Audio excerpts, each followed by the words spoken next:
ನಾನು ಇವಾಗ ಈ ದುಡ್ಡನ್ನ ತೊಗೊಂಡು ಬರ್ತಾ ಇದ್ದೀನಿ. ಕ್ಲೈಂಟ್ ಹತ್ರ ಹೋಗಿದ್ದೆ. ಕ್ಲೈಂಟ್ ಒಂದು ಪ್ರಾಪರ್ಟಿ ಪರ್ಚೇಸ್ ಮಾಡಿದ್ದಾರೆ. ಸೊ ಈ ದುಡ್ಡನ್ನು ಆ ಪ್ರಾಪರ್ಟಿನ ಎಸ್ಕ್ರೋ ಅಕೌಂಟಲ್ಲಿ ಪೇ ಮಾಡೋಕ್ಕೆ ಹೋಗ್ತಾ ಇದ್ದೀನಿ. ಸೊ ಈ ದುಡ್ಡು ಎಸ್ಕ್ರೋ ಅಕೌಂಟಿಗೆ ಹೋಗಿ ಡೆಪಾಸಿಟ್ ಮಾಡ್ತೀನಿ.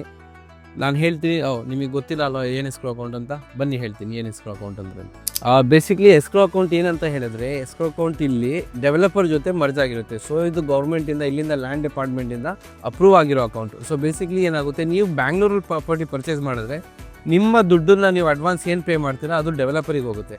ಸೊ ನಿಮಗಲ್ಲಿ ಹೆದರಿಕೆ ಇರುತ್ತೆ, ನನ್ನ ದುಡ್ಡು ಸೇಫ್ ಇದೆಯೋ ಇಲ್ವೋ, ಹೋಗ್ಬಿಡುತ್ತೋ, ಪ್ರಾಪರ್ಟಿ ಫಿನಿಶ್ ಆಗುತ್ತೋ ಇಲ್ವೋ, ಟೈಮಿಂಗ್ ಸಿಗುತ್ತೋ ಇಲ್ವೋ ಅಂತ. ಬಟ್ ಇಲ್ಲಿ ದುಬೈ ಏನಕ್ಕೆ ಸೇಫ್ ಅಂದರೆ, ಈ ದುಡ್ಡು ಸೀದಾ ಹೋಗಿ ಬೀಳೋದು ಎಸ್ಕ್ರೋ ಅಕೌಂಟಲ್ಲಿ.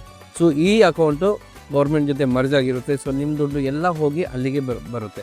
ಸೊ ನಿಮಗೆ ಹೆದರೋ ಏನೋ ಅವಶ್ಯಕತೆ ಇರೋಲ್ಲ, ನಿಮ್ಮ ದುಡ್ಡು ಆಲ್ವೇಸ್ ಈಸ್ ಸೇಫ್. ಸೊ ಇವಾಗ ನಿಮಗೆ ಎಸ್ಕ್ರೋ ಅಕೌಂಟ್ ಏನಂತ ಗೊತ್ತಾಯಿತು. ಸೊ ನಿಮಗೆ ಇನ್ನೂ ಈ ಥರ ಏನಾದರೂ ಇನ್ಫಾರ್ಮೇಟಿವ್ ದುಬೈ ಬಗ್ಗೆ ನಾಲೆಜಬಲ್ ವೀಡಿಯೋಸ್ ಬೇಕಂದರೆ ಶೇರ್ ಮಾಡಿ, ಫಾಲೋ ಮಾಡಿ.